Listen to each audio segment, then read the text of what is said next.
Hi class, welcome to week 8. I wanted to point out something new to you. You now have a signature assignment button here. I will also link to your signature assignment in your folders. This week you begin your signature assignment, and that's this diet analysis prep journal. So let me open this up and I'll show you how I link. So you'll find these links as we move through the process of your signature assignment. This is also worth 10% of your grade, so please be aware of that. Your assignment's broken into 3 steps.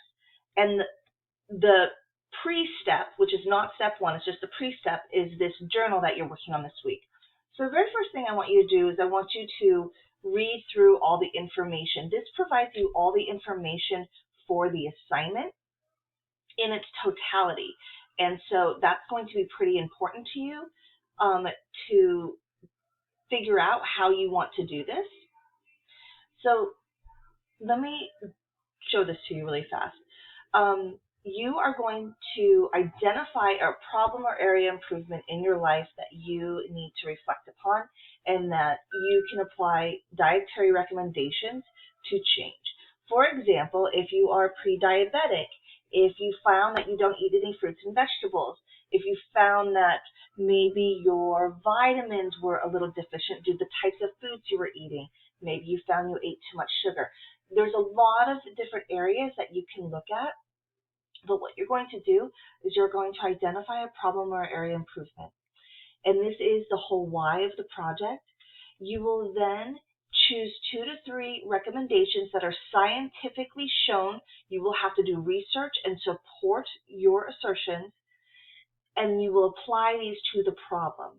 For example, if I ate too much sugar, then obviously I'm probably going to aim for a less than 25 gram sugar a day assignment recommendation. And I'm probably also going to add recommendations like minimizing processed foods or adding in fruits and vegetables to my diet. How would I do this? I would know that if my diet was really high in sugar, it's probably pretty low in those other areas.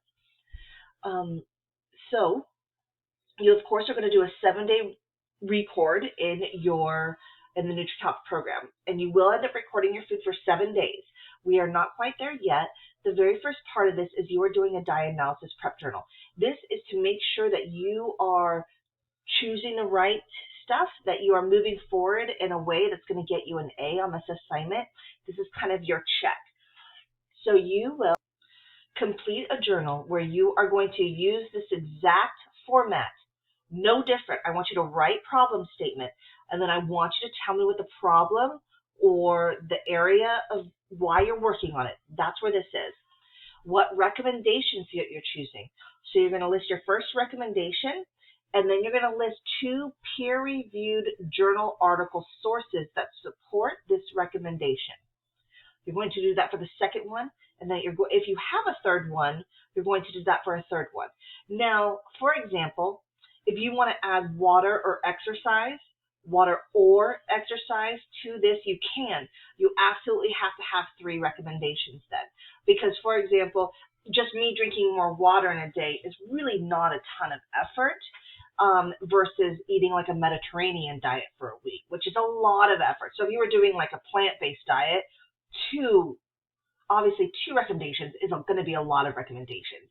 But if you're doing something really minimal, like I'm going to eat 3 pieces of fruit a day, then you're probably going to want to go for 3 recommendations.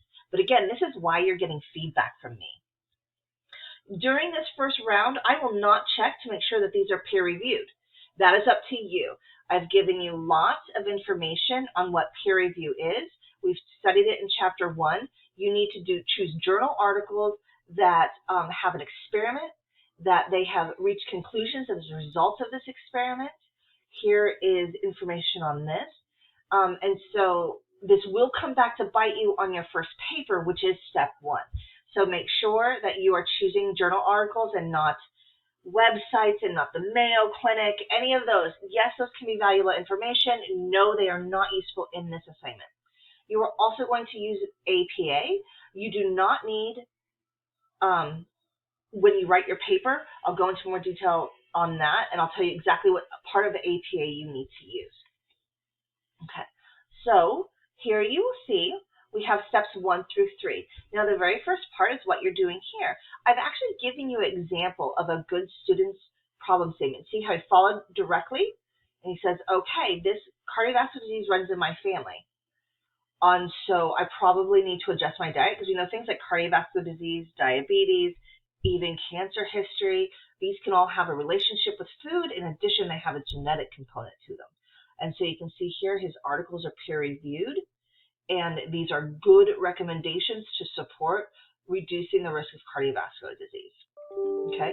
If you've had problems with journals, please feel free to submit a Word document with this outline. That is just fine. In addition, if you're someone who's recovering from an eating disorder, please feel free to reach out to me because we can create this in a way that supports where you're at right now and identifying the problems and finding really good recommendations that support what you need to be doing. So please reach out to me if you feel like you have anything outside of this that you need additional assistance on. And you, as I said, you can now find this here, but you can also find it simply under your weekly folders, and you will always have a link. I will be giving you feedback on these quite quickly so you can move on to starting to write your paper, which I will talk about in another video. Thank you so much.